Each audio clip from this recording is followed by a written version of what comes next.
जय जिनेंद्र। आज का विषय है युगलिया युग, द एज ऑफ ट्विंस। इस अवसर्पिणी काल के प्रथम, द्वितीय और तृतीय आर्य के अंतिम समय तक मनुष्य प्रकृति पर आश्रित थे। कल्प वृक्ष से उनकी आवश्यकताएं पूर्ण होती थी। वह स्वभाव से सरल, शांतिप्रिय, अल्पभोगी थे। उस समय का पर्यावरण पूर्णतः शुद्ध था और जल अत्यंत स्वादिष्ट, शीतल व मधुर।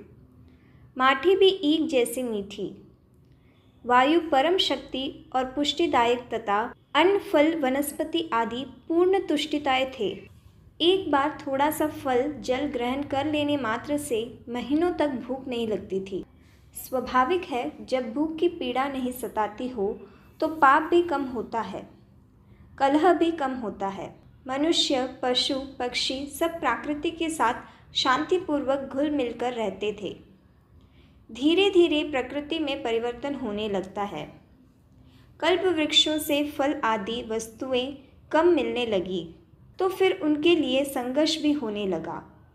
उस संघर्ष को मिटाने व शांति एवं व्यवस्था के साथ जीने के लिए मनुष्य कुलों में बंटने लगे। उन कुलों में एक मुखिया होता था जिसे कुलकर कहते थे। वे कुलकर मानवों के पारस्परिक संघर्ष मिटाकर शांति व्यवस्था कायम करते थे। कुलकर व्यवस्था के चलते हुए 7वें कुलकर हुए नाभि राजा। उनकी पत्नी का नाम था मरुदेवा। नाभि राजा के समय तक का काल युगलिया काल कहलाता था, जिसका अर्थ है एक माता पिता के केवल 2 संतानें एक साथ जन्म लेती और वही आगे चलकर पति पत्नी का युगल यानी जोड़ा बन जाते।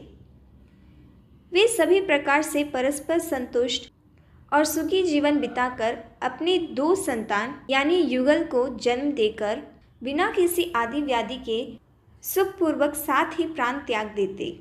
इस प्रकार युगल की जीवन की यह परिपाटी चलती थी। युगलियों के समय मनुष्य पूर्णतः प्रकृति पर आश्रित थे। प्राप्त वस्तु का भोग करना ही उनकी जीवन शैली थी। इसलिए युगलिया युग को भोग भूमि काल भी कहा जाता है। कुलकर नाभि राजा के समय तक मनुष्य इसी भोग भूमि में जी रहे थे।